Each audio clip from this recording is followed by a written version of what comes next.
you're in for a treat. This is a woman who represents the best of what this school produces. A woman of substance and drive, talent and persistence. A woman who speaks her mind and uses her talent as a filmmaker to tell stories that matter. Barb Lee graduated from UNC in 1988.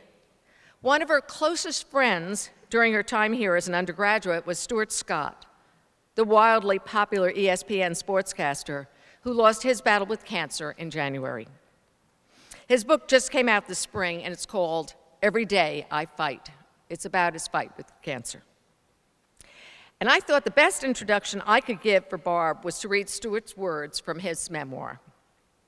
He wrote, "I met the female me in interpersonal communications class in my junior year. And Barb Lee met the male version of herself in me. Most Southern girls are bouncy and sweet and demure. They're raised to refrain from speaking their minds lest they offend. Barb wasn't warm and fuzzy unless you got to know her. I've often thought there's a serious double standard in American culture. Men who are serious and aren't afraid to speak their minds are called great leaders. Women with the same traits are called shrill. Barb," he wrote, "is a serious person who won't bat her eyelashes and play smaller than she is just to fit in. We were kindred spirits from the start. I knew instantly that here was a lifelong friend. When the struggle got tough and Stuart was in New York, Barb was there for him. She helped him in the hospital, and she planned his memorial." So Barb honors us with giving the 2015 graduation address and the historic last graduation address of the School of Journalism and Mass Communication. Barb Lee, will you address these great students?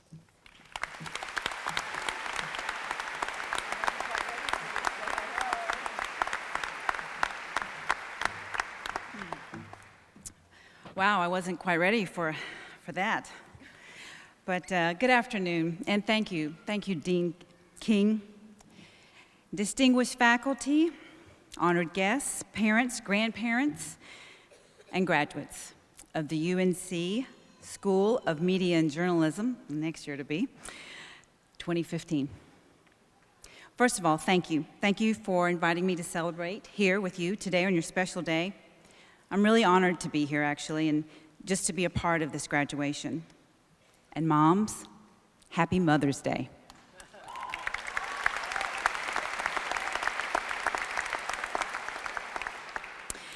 Because it's Mother's Day, and because Jason Kyler, also a J School grad, as you know, has already addressed you graduates so beautifully this morning, I'd like to talk to your moms, if you don't mind, kind of mom to mom, about you.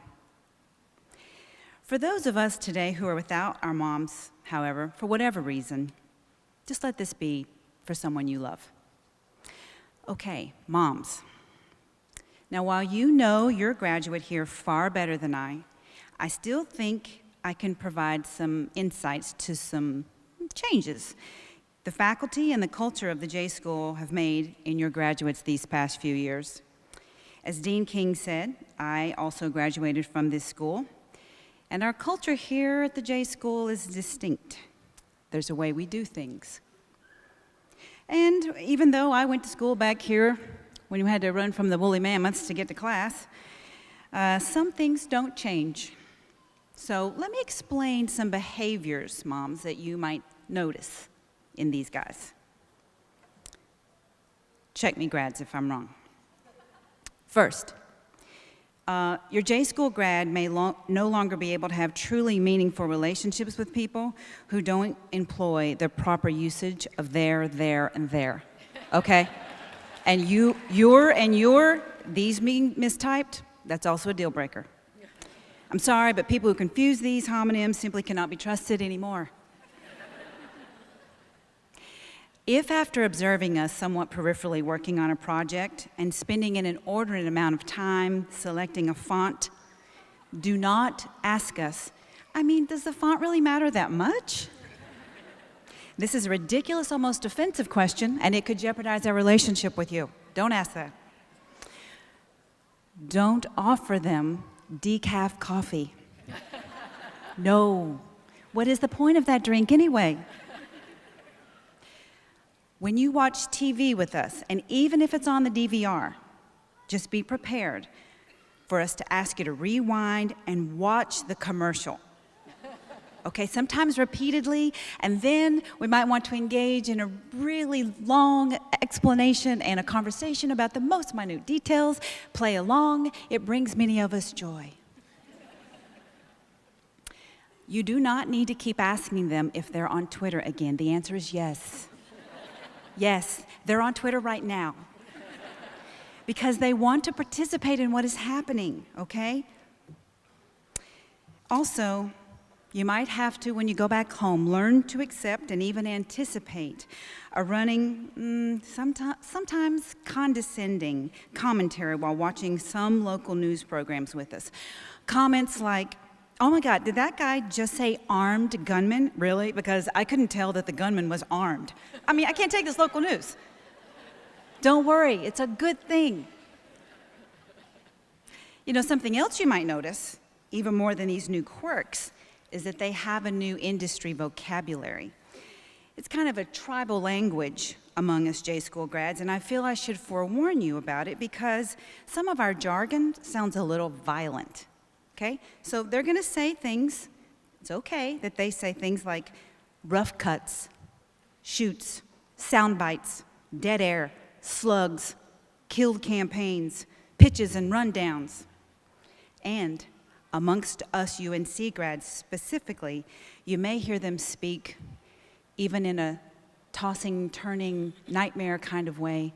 Maybe they whisper it. It's a number. It's the darkest of all UNC terms. J153.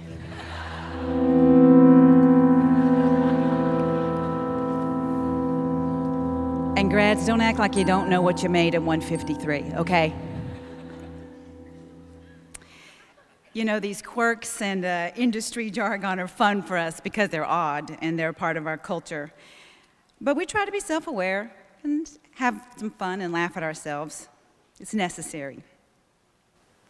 But moms, you should also know something more profound happened to your young graduate these past few years. The faculty and the community here at UNC have done something much bigger and made a much more profound impact on them. You see, your graduates here, they're clear. They know that they are now responsible for change. They understand. They're supposed to take the skills that they've acquired here and make a difference.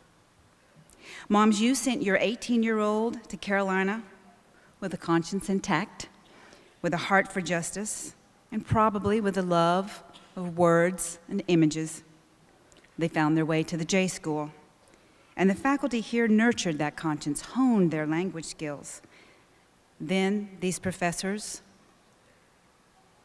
they took your clever, curious kid, and they developed an observing, thinking, writing, and deeply engaged storyteller.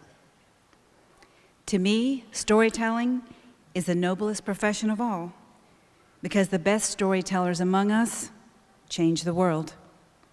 Whether they're in advertising, public relations, broadcasting, research, business, sports, multimedia, visual communication, they can all write.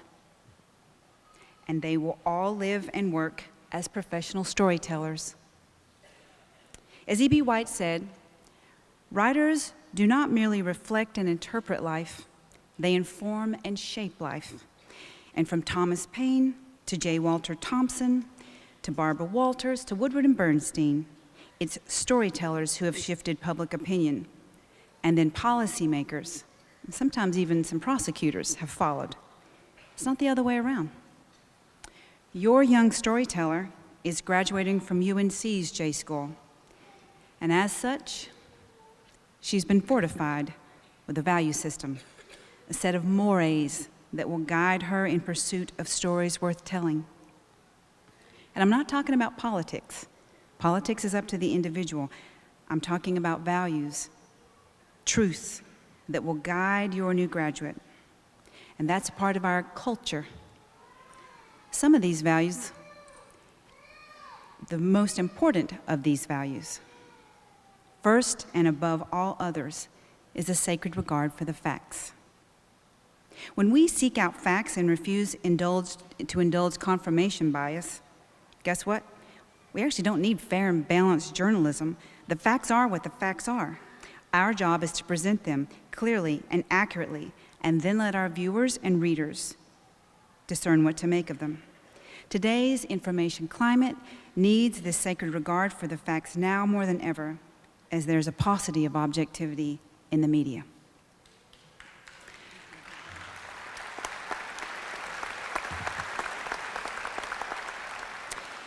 Mom's another value we tend to share here at UNC is one you probably noticed in your child long ago, but it's been galvanized here, and that is contempt for injustice, a moral obligation to expose it whenever there's opportunity. And trust me, they'll always have opportunity. Because your graduates are now a part of the media. We're the media. What force in our country is of more influence? Your graduate can no longer refer to the media as this amorphous entity out there somewhere. We're a part of it. They're a part of it. And as a UNC grad, they're going to take responsible action against subtle and overt inequalities and inequities in this country. As storytellers, they have the responsibility of we have the responsibility of examining our own unconscious biases and becoming ever vigilant about discerning whether the stories we tell, the characters we depict, the images we use, perpetuate or alleviate all kinds of social issues. Issues like racism, sexism, homo and transphobia, Islamophobia, body shaming, and just an irresponsibility for the health of our environment. They know this. They've been told. They've been told many times. They also know that they're privileged to be here today and to be graduating from this great institution in this free country with our free press. But as Toni Morrison said, when one is free, one must free someone else. And there is much work for them to do. The International Labor Organization estimates that forced labor and human trafficking is a $150 billion industry worldwide. And here in the US, every state has had multiple cases.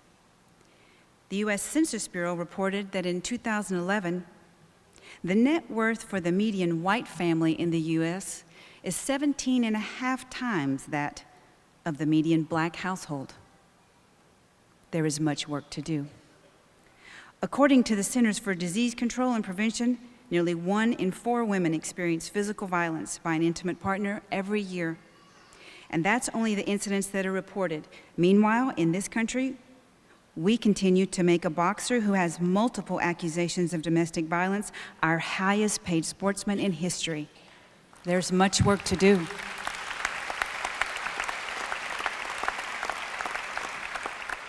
According to UNICEF, around 2 million children are subjected to prostitution in the global commercial sex trade. There are stories to tell. There is work to do. They know it's their responsibility. But in order to tell these stories and in order to take the responsibility that they have been told many times is theirs to take, they're going to have to employ another very important J-School value, and that's to be courageous. Every day, we in the media must have courage, especially when it comes to discussing difficult topics like racism. We don't need to create safe spaces to talk about racism. This is something white people tend to say to not be uncomfortable. What we need is to be brave, with white people and people of color together, creating a conversation and a space where we can speak the truth and hear the truth. This takes courage. But courage is what makes change. And these, your young storytellers, they can be at the heart of change. Regardless of their concentration, advertising After the Cheerios Just Checking commercial, you know this one with the mixed race couple with the biracial daughter? Did you see that one? There were so many hate-filled comments about that online, YouTube had to close the comment section. But there were a lot of good ones too. So Saatchi & Saatchi, the advertising group that conceived the campaign, helped Cheerios not only to stand by their values, but to double down on inclusivity and make another one. And now there are many. Sports writers,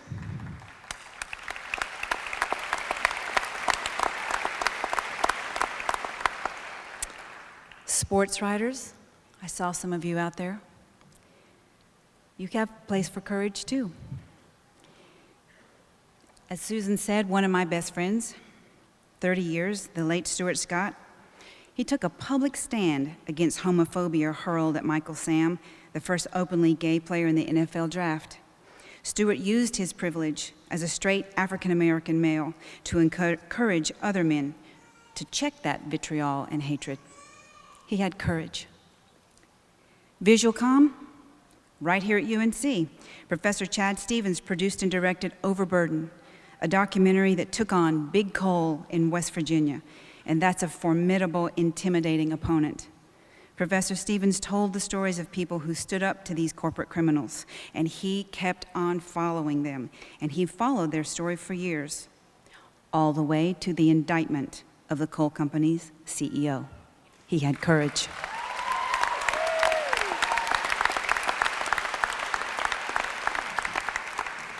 Free speech, oh, we live by it.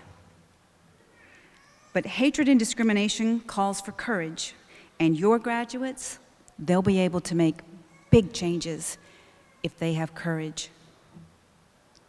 But moms, the most lasting value your graduates have learned from their days at Carolina is that even though they're getting their degrees today, none of them will ever, ever stop being a student.